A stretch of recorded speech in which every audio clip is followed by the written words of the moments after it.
Hey everyone, my name's Eric Hopkins, aka Joe. Welcome back to my YouTube channel.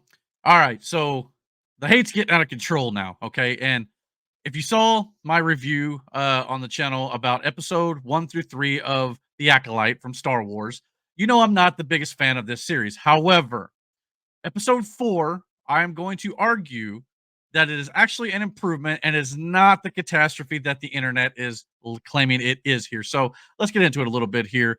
There's going to be a few spoilers here for the show, so just let you know ahead of time if you don't want to see the spoilers, or if you've not had a chance to check out the episode yet, you might tune out real quick and come back and watch this after you've seen the episode.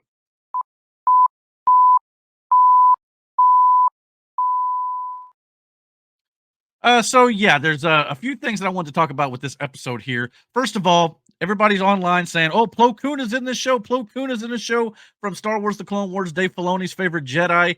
He finally found a way to put him in the show. This is apparently not Plo Koon. The character's got an official name. It's a Keldor character. It's a member of the same species, nonetheless. But this character's name is Ithia Pan. So yeah, this is definitely not Plo Koon, but I can see why you would be confused by that, because obviously even the first time I watched this episode, I was like, is this really Plo Koon? Well, and it could have worked because I mean, I don't really know if there's any canon behind it that says how old Plo Koon could possibly have been in the Clone Wars and in the prequel films. But in this regard, it sounds like it is not Plo Koon, so everybody needs to just chill out there. But the other thing that everybody's freaking out about is obviously Kiadi Mundi. Kiadi Mundi is in episode 4 as a younger version of the character that we see in the prequels and obviously during the Clone Wars era. And everybody's talking about, well, he wouldn't even be alive in the Acolyte timeline here in the High Republic 100 years before the Phantom Menace, because obviously Wikipedia said he was born in 93 BBY. And well, if for those of you who are arguing that, you need to understand. See this little thing right here? It says legends. So this is not the official canon date of birth. Obviously, the date of death is obviously correct because it still ties into the movies a little bit. But legends does not mean it's canon. So Wikipedia has never fully been canon when it comes to his birthday. Now, obviously, a lot of fans have gone with that over the years, and that's why everybody's a little upset here, wondering how could he possibly be in the show, being the Acolyte TV show takes place around 132 BBY before the Battle of Yavin in the Star Wars timeline. So I can understand why there was some confusion. But if you were to look at Kiadi Mundi's Wikipedia page on the canon portion of the page, they have now updated it to say prior to 132 BBY. Beforehand, there was no date, as depicted here. There was no date of birth. So we did not have an official canon timeline for his birth. So nothing here breaks canon when it comes to Kiadi Mundi actually just being in this show. So everybody who's freaking out about the fact that they put Kiadi Mundi in the show in general is breaking canon is definitely incorrect in my opinion. So yeah, and I think the facts back it up there. Now, if you want to talk about Kiadi Mundi in episode 1, The Phantom Menace, says the lines, the Sith have believed to have been extinct for a millennia or 1,000 years. You could say that, absolutely true. That is exactly what he said in episode 1. However, the Acolyte show, obviously, here is an image of young Kiadi Mundi from the Acolyte episode 4. First of all, Kiadi Mundi in this episode does not come in contact with the supposed Acolyte character, the supposed maybe possible Sith character in this episode. So who's to say he ever comes face to face with this supposed Dark Force user character? Not to mention the Acolyte that we finally get revealed here, which is a Dollar General Kylo Ren mask looking here. We got Zipper Face over here. We finally got to see him up close and personal in this episode, which I thought was great. But you got to remember, when Kiadi Mundi says in episode 1, The Phantom Menace, that the Sith are believed to have been extinct for a millennia, this character here, the Acolyte, could be something other than a Sith. The show has not said anything about this character being a Sith.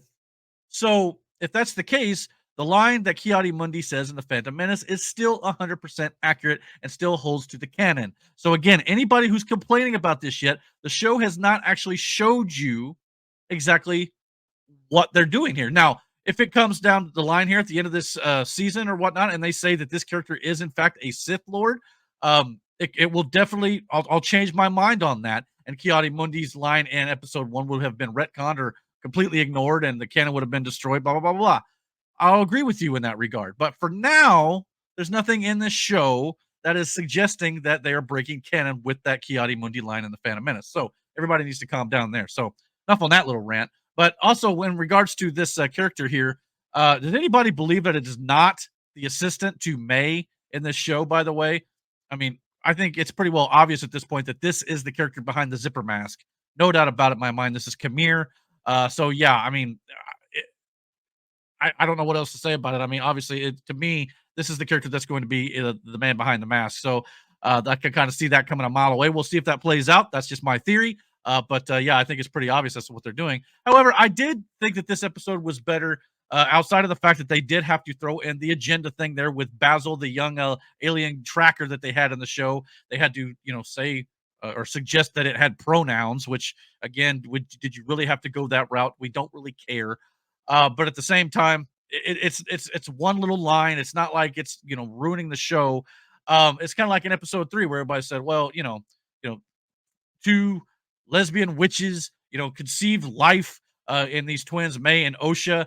Everybody's saying that's breaking the canon. Now, I said here on the channel that I felt like that was kind of retconning a little bit the specialness of the chosen one of Anakin Skywalker with the Immaculate Conception.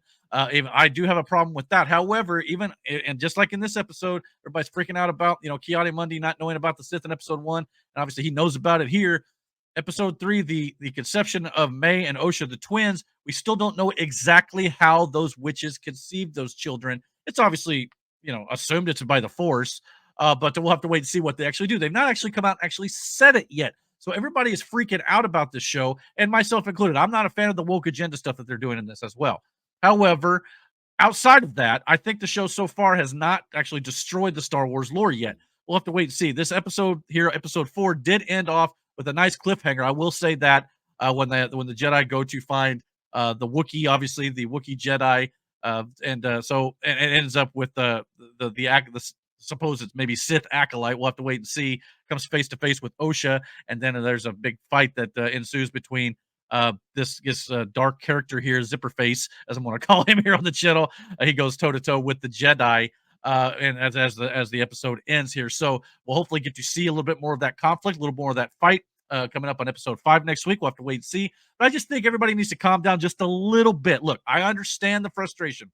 I do. I understand that everybody's upset with what Disney has been doing to Star Wars in recent memory. I'm one of those fans as well. However, I'm just saying, based on what the canon is, as laid out before us in the past with the prequels and other stuff and the history of Wikipedia stating all this stuff, there's nothing necessarily in the show so far that is breaking canon completely.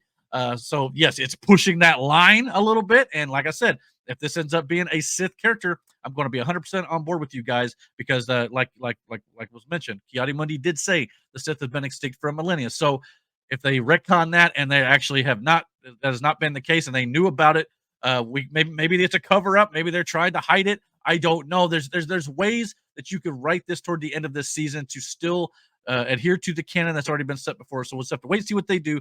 I'm preaching patience right now. So just please, everybody just needs to calm down. We'll see what they do. But comment down below. Let me know what you guys think. Did you guys enjoy episode 4 of The Acolyte? Or were you just completely crapping all over it? And maybe you got some legit criticisms that I'm not thinking about here. Comment below. Let me know what you guys think. And I guess we'll find out how the rest of the season goes. But comment below. And don't forget to hit that like and subscribe button. And until my next video, guys, take care. And God bless.